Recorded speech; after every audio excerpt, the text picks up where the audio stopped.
चलिए एक बार फिर से गुड इवनिंग। नेक्स्ट वीडियो अगली हेडिंग हम लगाते हैं Pascal's law. Very most important है ये, इसको पढ़ना बहुत जरूरी है। पास्कल्स लॉ, ये एक ऐसे साइंटिस्ट पास्कल जो 1653 में उन्होंने इक्विलिब्रियम की कंडीशन में लिक्विड को ऐसा बताया कि कोई बॉडी उसके अंदर है तो उस बॉडी में हर जगह प्रेशर इक्वल लगेगा। ठीक है, तो पहले इनका स्टेटमेंट लिख लेते हैं, उसके बाद इनका स्टेटमेंट हम प्रूव करेंगे। ठीक है, इनके हिसाब से क्या है। तो अकॉर्डिंग टू पास्कल चलेंगे। According to Pascal law in equilibrium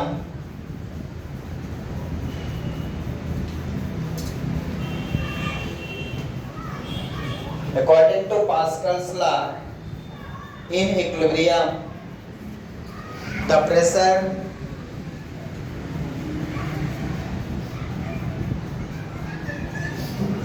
inside a liquid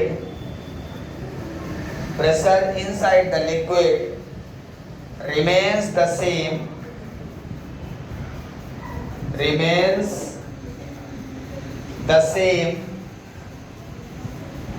at all points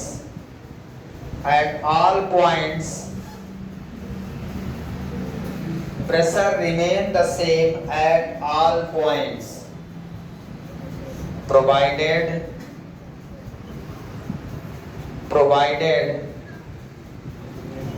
gravity to be neglected।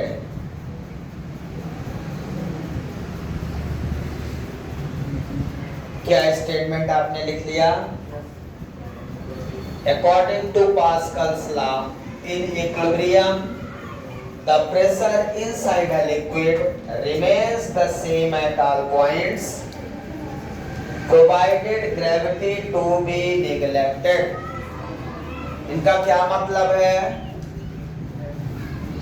Liquid in equilibrium में है तो उसके अंदर हर जगह पे, लिक्विड के अंदर हर जगह पे प्रेशर सेम होगा, लेकिन उस समय आपको ग्रेविटी निगलेक्ट मानना पड़ेगा।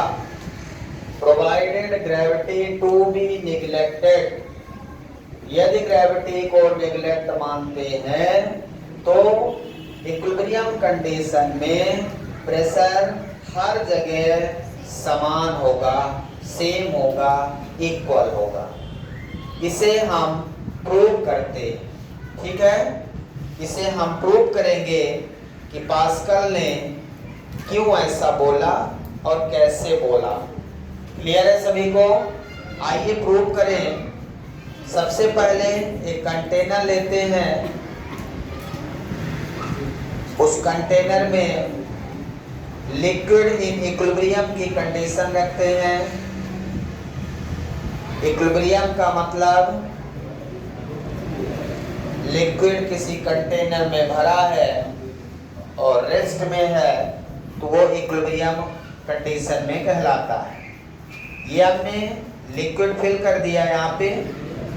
ठीक है, इसके अंदर कोई इमेजिनरी बॉडी हम लेते हैं, यूनिफॉर्म। ठीक है,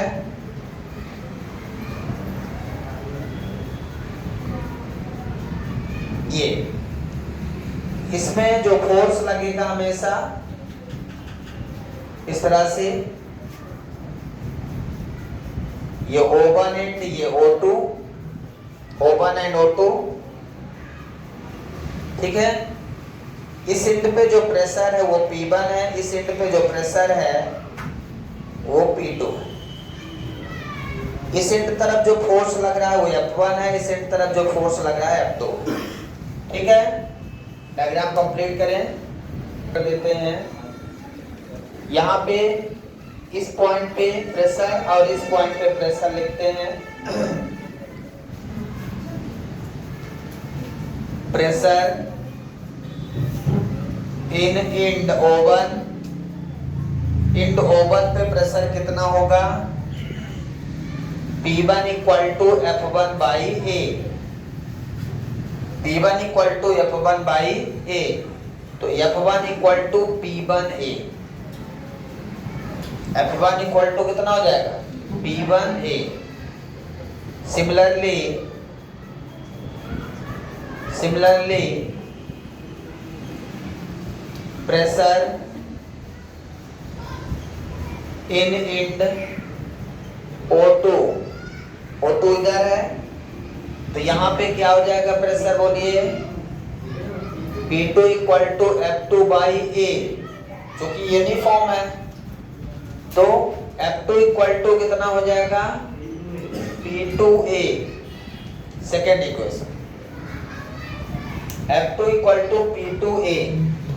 ठीक है, अब स्टेटमेंट क्या कहता है कि pressure inside the liquid remains the same at all points.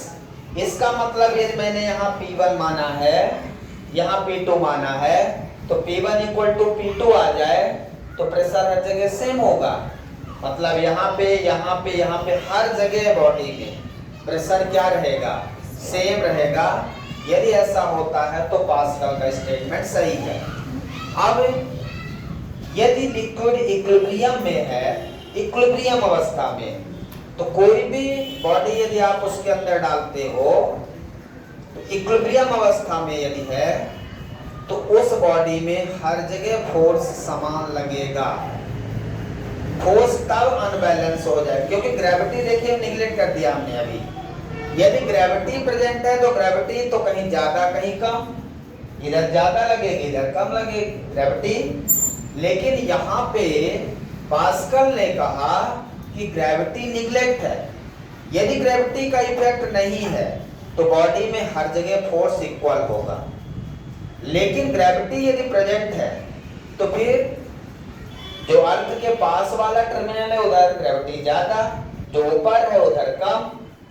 ठीक है, तो अब देखते हैं when liquid in equilibrium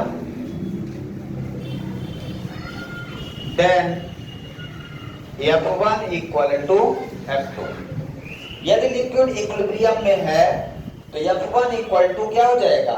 F2। इसका मतलब इस इंड पे लगने वाला फोर्स बराबर इस इंड पे, तो F1 की वैल्यू रख दो P1A इक्वल टू P2A, ए से cancel, P1 equal to P2। इस तरह से आपका पास्कल लॉ प्रूव हो जाता है। P1 equal to P2, F1 equal to F2 तभी पॉसिबल है जब ग्रेविटी आपने निगलेक्ट माना है। When liquid in equilibrium then F1 equal to F2। यहाँ पे लिख देता हूँ ग्रेविटी टू बी निगलेक्टेड। यदि ग्रेविटी निगलेक्ट नहीं मानते हैं तो फिर ये यहाँ पे ये इक्वल नहीं रहेगा। ठीक है ना, यहाँ पे ऊपर और नीचे लगने वाला फोर्स वेट के साथ नीचे लगेगा, तो एक फोर्स और हो जाएगा वेट, जो इसको अनबैलेंस कर देगा, जो इसको क्या कर देगा? अनबैलेंस कर देगा। इस तरह से पास्कल्स लॉ प्रूव होता है। किसी कोई क्वेश्चन पूछना है? इसके बाद इनका एप्लीकेशन पढ़ेंगे। मोस्ट इंपोर्टेंट इनका एप्लीकेशन है, दो एप्लीकेशन है पास्कल लॉ के, hydraulic lift and hydraulic brake, जो हम कल परसों डिस्कस करेंगे। Thank you, have a nice day.